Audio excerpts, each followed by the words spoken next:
Thank you, President Saller, and good morning, class of 2024. It is such an honor to be here with you and your families on this truly happy occasion. Today is the day you graduate from Stanford University, and that is an amazing accomplishment. Stanford has always held a special place in my family's heart. My dad, Ray French, received a scholarship to study mechanical engineering here in 1960. And while he worked on his master's degree, my mother, Elaine French, supported them with her job at a bottled water company. And on nights and weekends, she was my dad's lab assistant. There's an old photo I love of my mom, pregnant with my sister, standing next to the wind tunnel in the engineering lab with a clipboard and a stopwatch. Today, my mom and dad are back on campus for a very special occasion, to watch their granddaughter, Phoebe, graduate from the university that changed my dad's life.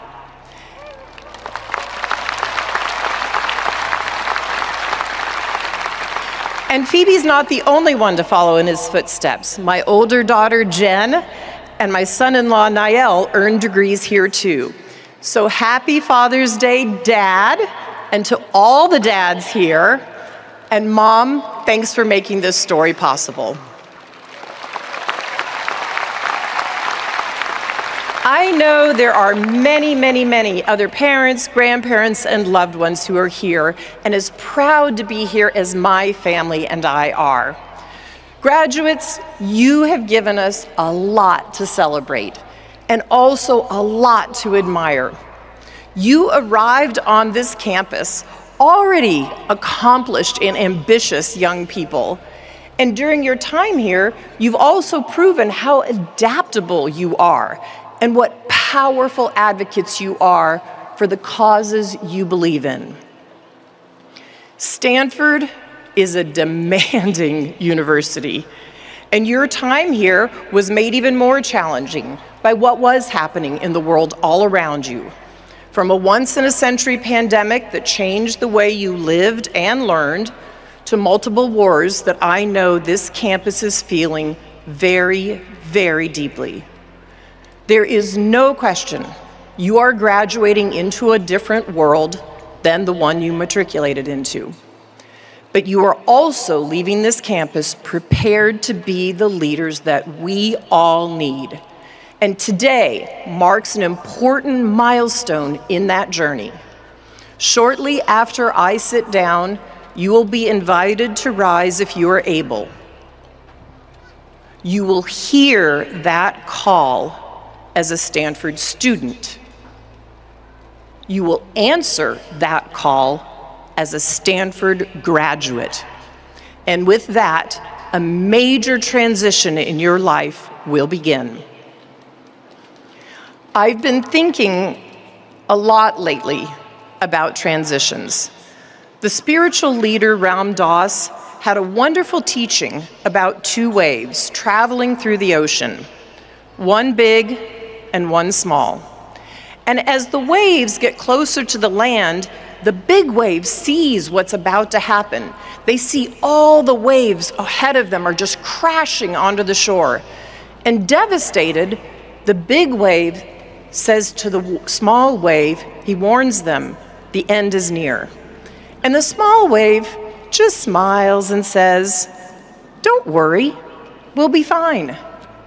You don't understand, the big wave insists, we're done for.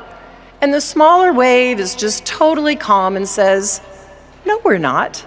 And I can explain why in just 6 words. You're not a wave, you're water. I love that story. It captures what it's like to experience an enormous transition without losing the core of who you are. I turned 60 this year, and you don't get to be my age without navigating all kinds of transitions. Some you embraced, and some you never expected. Some you hoped for, and some you fought as hard as you could. For me, Those included starting my career at Microsoft, losing one of my very best friends to cancer, falling in love, having children, starting my work on behalf of women and girls, and ending a marriage and partnership of almost 30 years. And very recently, making a major career shift. In each case, there was a moment that I felt like that big wave, terrified that life as I knew it was about to be over.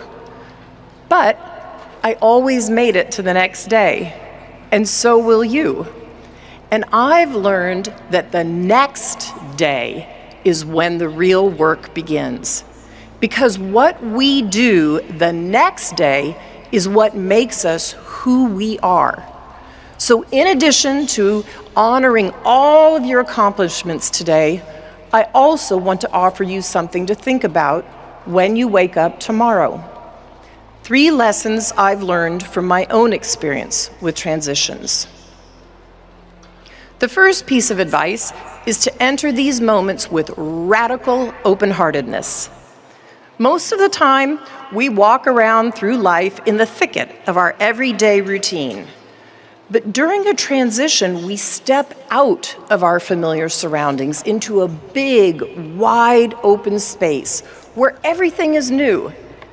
And there are 2 ways to encounter these spaces.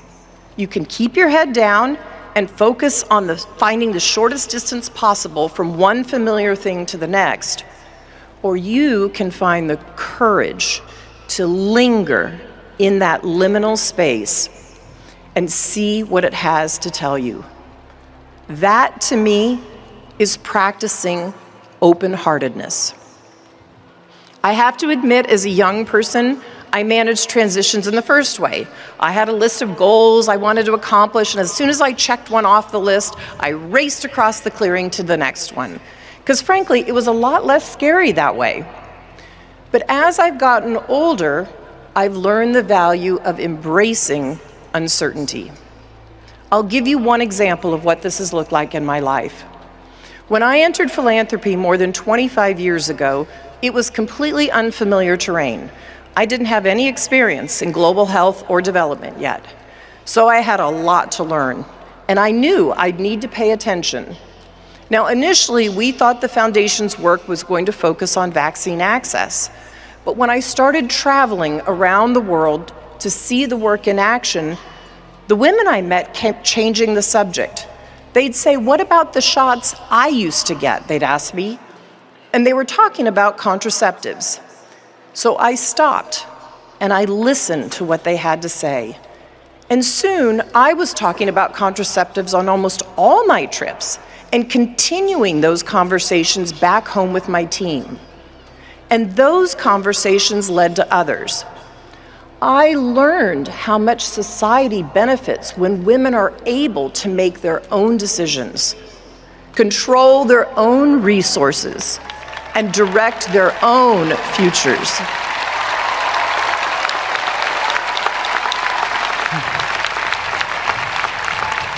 And I began to focus my efforts there instead. I think back now to those early trips with such gratitude because the women I met took me in a new direction, and they led me to my life's work. Now you are Stanford students, so I imagine most of you are graduating today with big plans for yourselves.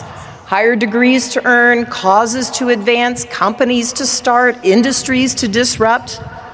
Those big, bold plans are wonderful, and the world needs you. But my advice is to leave some room for those plans to change. Resist the idea that anything you've done here at Stanford has already locked you into one path or any one kind of career. Be excited about the fact that you will encounter possibilities you haven't even imagined. And be willing to let what you learn shift your thinking about what you're here on this earth to do. Remember that once the wave learns to call itself by a different name, once it realizes it's not just a wave, but it is water, it becomes free to take on new forms. And the same is true for you. That brings me to my second piece of advice, and it's quite short. Find your small wave. In the story about the waves, the smaller wave is the hero because it helps the big wave see things another way. In fact, the small wave isn't small at all. It has the perspective on the big wave that the big wave doesn't have on itself. Graduates, no matter who you are or where you are in life, a small wave is an incredibly valuable thing to have. Different people will play that role for you at different times in life. In the early days of my career, that person was a colleague named Charlotte. From the moment I got to Microsoft, I absolutely loved the work we were doing. But as time went on, I realized I didn't love the culture. It was brash and aggressive, and that wasn't me. I was the only woman in my hiring class of MBAs, and I felt a lot of pressure to emulate the men around me. Eventually, I reached a point when I thought maybe I would leave the company. And like the big wave, I thought things were coming to an end for me. But Charlotte helped me see things differently. She was a little older and had a little bit more experience, and she'd already figured out how to navigate the culture there without losing her own identity. Having Charlotte in my life made it possible for me to imagine a future at Microsoft also. So graduates, I promise you that here in this stadium today, there is someone who is going to play that small wave role for you. Someone who can help you imagine yourself as the person you want to become. And just as important, there is someone here who needs you to serve that role for them in return. And that leads me to my final piece of advice today. Build a web of deserved trust. That beautiful phrase comes from the legendary businessman Charlie Munger, who changed this campus's landscape with the incredible student housing his generosity made possible. Charlie famously said that the highest form which civilization can reach is a seamless web of deserved trust. Totally reliable people correctly trusting each other. A web of deserved trust. What a thing to aspire to. As a society, we aren't always set up to feel responsibility for the person who's next to us or the person who's on the other side of a divide or a debate, especially not right now. But we need each other. No matter who you are, there will be moments in your journey when you need to be carried or when someone else will need you to carry them. When my good friend John died at age 37, I was one of a small group of people who tried to carry his wife, Emmy, to the other side of her grief. 3 years ago, when my marriage ended, she was one of the people who carried me to the other side of mine. That bond between us is incredibly profound. But of course, what Charlie was talking about was much bigger than that. A whole society based on that kind of relationship. A bond so strong and reciprocal, but multiplied millions and billions of times over. During your time here as a student, you've borne witness to many painful reminders of how the world is still falling short of that vision. But you have also demonstrated just how ready you are to be the force for progress the world needs. Yes, you are graduating into a broken world, but it is community that rebuilds things. You've already started building that community here, and together is how you'll make the broken things whole again. But first, you need to graduate. And in a few minutes, when you and your classmates are invited to rise, I hope you will hear in that invitation a call to action. I hope you'll think of everyone who helped you reach this milestone today and vow to pay forward the investments they made in you.